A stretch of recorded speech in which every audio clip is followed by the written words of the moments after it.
Give me 1 minute. Waiting for basically. There we go.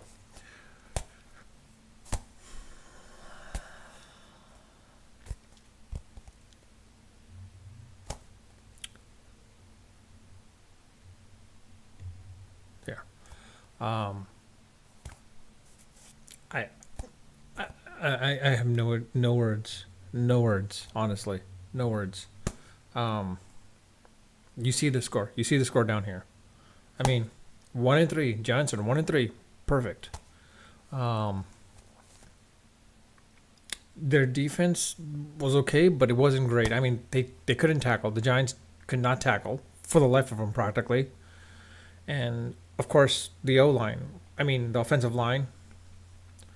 It's a joke. It's a complete joke. I mean, they're gonna have to rebuild from scratch for the offensive line. Basically, if they can take something out of this, great. But this offensive line, it's pretty much that's it. You gotta just cut them. I hate to say it. There's no way this can be done. And then of course, this is the funny part. Was like, hey, Jones versus Smith, Geno Smith versus Daniel Jones, Smith versus Jones. The two most common names out there. I mean, honestly, Jones is he worth the $40 million? Is he worth the $40 million per year?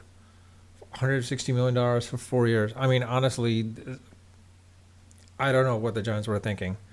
I honestly don't know what the Giants were thinking.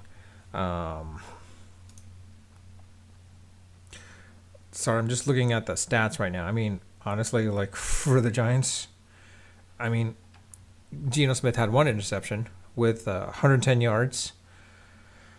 Daniel Jones had 203 yards, of course, but of those, two of them were interceptions, and the last interception made no sense. The last interception made no sense whatsoever. Honestly, it just I know it was a rush throw, but it made no sense. He should have just taken the sack at that point. 3 turnovers from the Giants. I mean, it's one of them was a fumble, of course. And of course, the offensive line, seriously, 11 sacks. 11 sacks. I don't know what Daniel Jones can do with this, honestly. But then again, it does reminisce me to 2010, 2011, basically, or 2011, 2012, basically, where Eli Manning was getting sacked a lot. Their offensive line wasn't doing so great, but they were still able to win.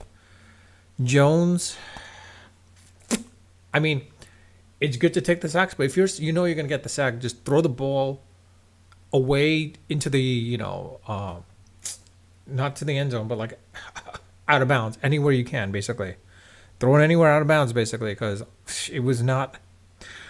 Put it this way, like the possession, the Giants had 36 minutes of ball possession, and they still couldn't get anything. Total yards, 281 to 248. This is not a team that should have beaten the Giants. This is a team the Giants should have beaten, honestly. And 136. I mean, this is not. I don't know what to say. Honestly, this is not what I expected. I mean, I thought the Giants would have put up something, but the fact is, like, they could barely score. I mean, this. What do you say? What do you do? I don't know what to say or what to do, honestly. Let me see. If you're sending something live in a chat, I'm hoping I'll see it, but let's see what Restream does, because I'm using Restream to stream out to YouTube, but it's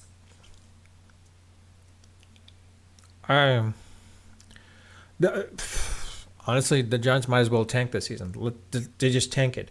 The question is like, what do you do with the quarterback situation? Because you paid him $40 million. No one's gonna sign him. No one's gonna want to trade for him. Who's gonna want to? Maybe the Jets, but they're gonna have Aaron Rodgers, and they're not gonna trade for a $40 million backup quarterback.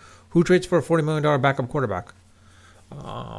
And if they do, the Giants would have to eat a lot of the salary, which fits into breaks into their salary cap, unfortunately. So this by far was more disappointing than when they lost to the Dallas Cowboys. Cowboys are good, so I was like, all right, it makes sense. They lose to the 49ers, makes absolute sense. I mean, honestly, it was like, okay, they had to lose to the Cowboys. I mean, to the 49ers and Cowboys. They were never going to win against them. Beating the Cardinals sort of surprised me a little bit, but at the same time, it was, something that was, I think, again, pure luck more than anything else, pure luck. The fact that the Giants couldn't do it, I hate to say this, but the Giants defense is a one trick pony, basically. You could see the number of blitzes. Even Eli, I was watching the Manning brothers play by play versus Monday Night, ESPN's Monday Night Football play on ABC. And Eli was right. Even Eli was calling. He's like, the Giants' defensive scheme is basically blitzes. They have the most blitzes out of everyone, basically. Though Peyton basically came back correct, and the Giants were second to the Minnesota Vikings, but that's probably after 4 games what the Vikings played at that point too. But in any case, it was a joke, and you could tell Eli was pretty much like they lost this game. They lost this after Seattle scored the first touchdown, and the fact that the Giants couldn't get anything in the first half. I think Eli knew it was like, this is it. They're not going to come back in the second half, basically, because this is a team that looked totally dejected. Totally dejected. The offensive line not doing much. I mean, it's one of those things where, like, they can't even protect the quarterback. Mind you to say, though, I do have a little bit of respect for Daniel Jones, though. It's like, playing to the end, taking those licks, and still getting up and going. I mean, you could definitely see the frustration on him. You could definitely see the frustration on him about his offensive line. But the thing is, he is now their highest paid player on the team. He should act like it. He should basically go to the offensive lineman and basically like, what the hell are you guys doing? Like, you got to protect me or don't protect me. If you don't protect me, then get away. Then leave. Then leave. We might as well find someone else. I mean, honestly, he's got to be vocal about it. I hate to say this, but he's got to be vocal. I know this is a thing where you don't go publicly and air stuff out publicly, but this is one of those things where he has to air out publicly.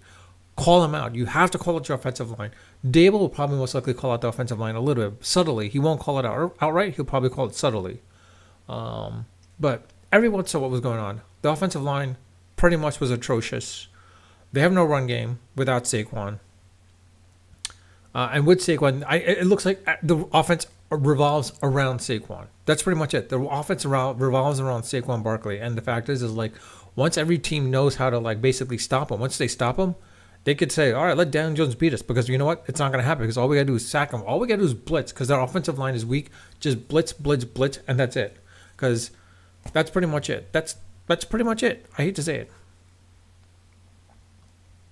I mean, if you're sending a chat or sending a message, I don't see it. I'd love to see it, but, I don't see anything. Hey, with that, let me know what your thoughts are. Like, do you think the Giants should tank the rest of the season? If they should, hopefully they do. But with that, I'll leave it at that. Unfiltered, unedited, and of course, unreal.